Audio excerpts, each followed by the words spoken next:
So all along we believe that emotions are universal. ठीक है, कोई मरता है तो हम सबको दुख लगता है. If we do something bad, we will all feel guilty. If something stressful happens, we all get stressed, and we all think that stress should look like this, happiness should look like this. Neuroscience now tells us very categorically that emotions are not universal. You are your thoughts. Your thoughts create your world. So your thoughts will direct your action. Your action will create your world, right?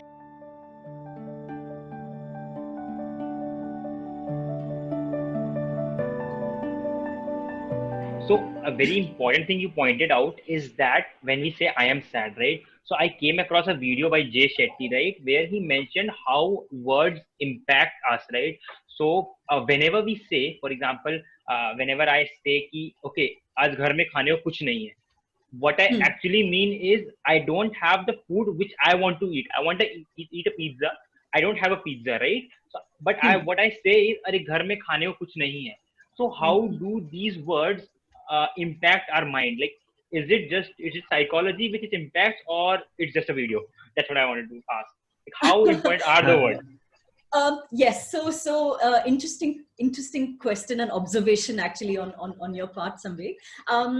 Yes, in a sense we go to our laziest language, जो हमें आदत, जो word से हमें आदत है. Okay, so I will always say that just pause for a minute, right? And we redefine our language.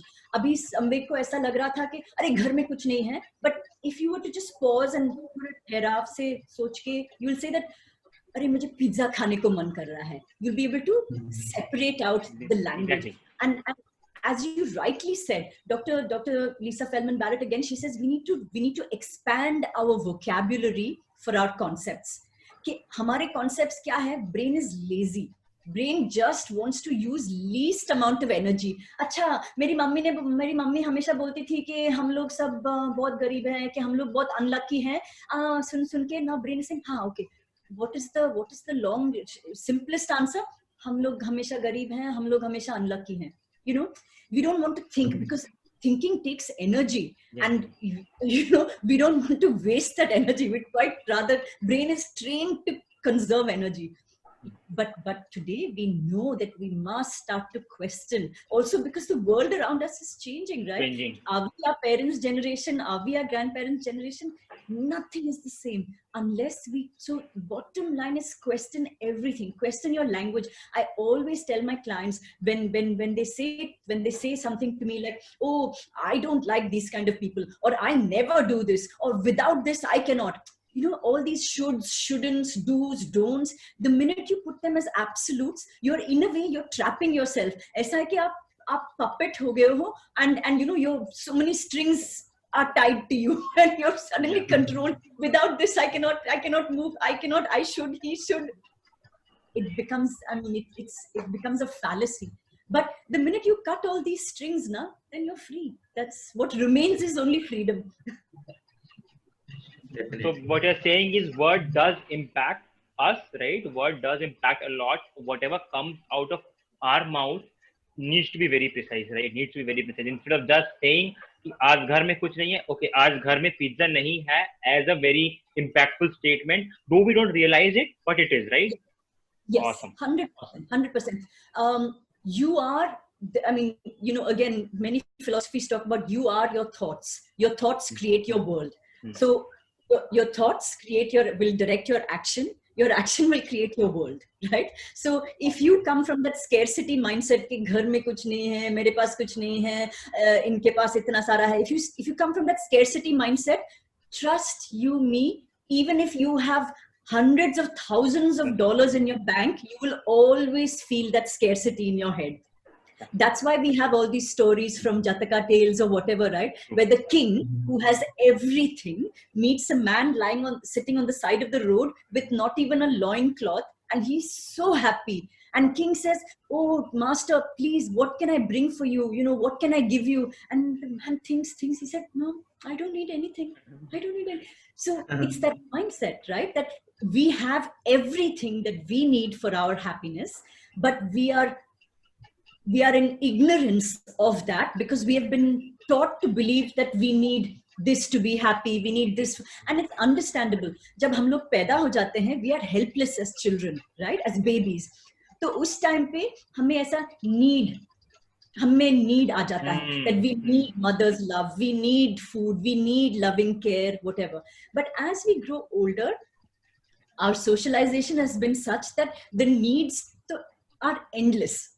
Even when we start to become okay, when we are okay, we feel we are not okay.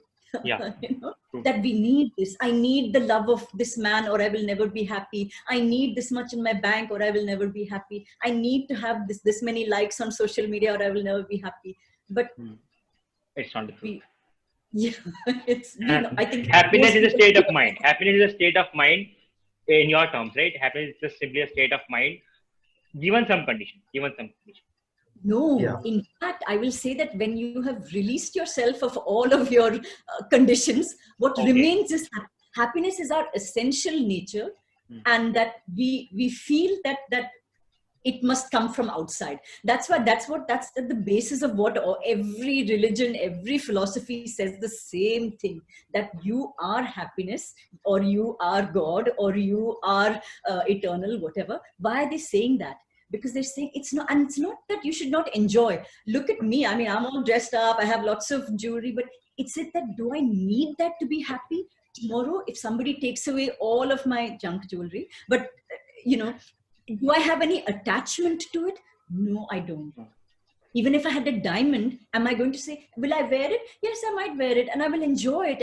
But am I craving for that diamond? So the problem with the craving is that, chalo, you got the diamond. Okay, or whatever you want. Maybe you all want some fancy watch or fancy something. Okay. Craving. You've worked hard, you got it. Now, once you've got it, what's going to happen? You're going to start getting very worried that, oh my God, is somebody going to scratch my watch? Is somebody going to scratch my card? Is somebody going to, then you'll find that you both are friends, right? Say Samvik got that fancy car. I'm sorry, very bad with cars, whatever the fancy car is. Now Sajal got a better car. Samvik, is your happiness going to be the same? You got that car of your dreams, but if Sajal has got a better car, then you'll be like, hey, then I want that car because that car is so much better. So the happiness comes not from that thing itself. The happiness comes, we think, so in that moment that you were craving some way, when you get that thing, why do we feel so happy? Because in that moment, we want for nothing.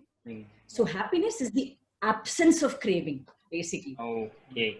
Wow. Let it come. Let the car come. Today the car has come. Tomorrow the car will go. Today I have my good health. Tomorrow I don't have my good health.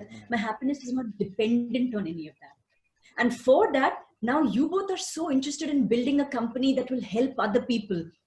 In that is what is keeping your mind busy. Now, can something like this make you extremely rich, extremely successful? It probably will, because you guys are playing to your strengths, your true calling, right? And you are doing it in service of a larger good. So hopefully it is my wish for you guys that somebody will say, wow, these guys are doing such an amazing job. Let me put money in it. You know, let me make sure that these guys don't have to worry about feeding their family, feeding their this thing. And in that, you will get your car, you will get your watch, but you'll get it, you'll enjoy it, but your happiness is not dependent on that. That's the difference. We think that, oh, that means we must give up all our material possessions, we must give up all our relationships. Not at all. Not at all. But their absence should not create the negative feeling. That's what you meant, right? Yeah. Yes, but also that the craving for the thing is not what your pursuit is. Your pursuit is of a greater cause. Your pursuit should always be of a greater cause, and that greater cause doesn't have to. You guys have very ambitious dreams, audacious dreams, but your pursuit could just be. It should not. It should be. It can be just be regarding of one other person. Like my job may be to serve my professor. Okay, say my professor is doing fabulous research for the well-being of mankind. My job may just be to serve my professor. I'm other regarding, and in that I will get the spillover fame of his. I will get this thing. I mean, I'm not doing it for that. I'm doing it because I feel my professor can really use my help, and he has asked me for my help. So I'm not thinking of myself. But in that, all the riches of the world. And you'll see this in many different, every religion has, the kingdom of heaven is yours, or the whatever 21 virgins, everything. All that is all that, meaning that all the wealth will come to you when you serve a bigger cause. Awesome insights. Literally, definition of happiness changed now. Yeah, totally. Hello everyone. So this is a part of our video series, The New Normal. Make sure to hit the like button, do share it, and subscribe to our channel for more updates. Please hit the bell icon to never miss an update from Offside.life. Also, let us know in the comment section below how you felt about it. Till then, take care, stay safe.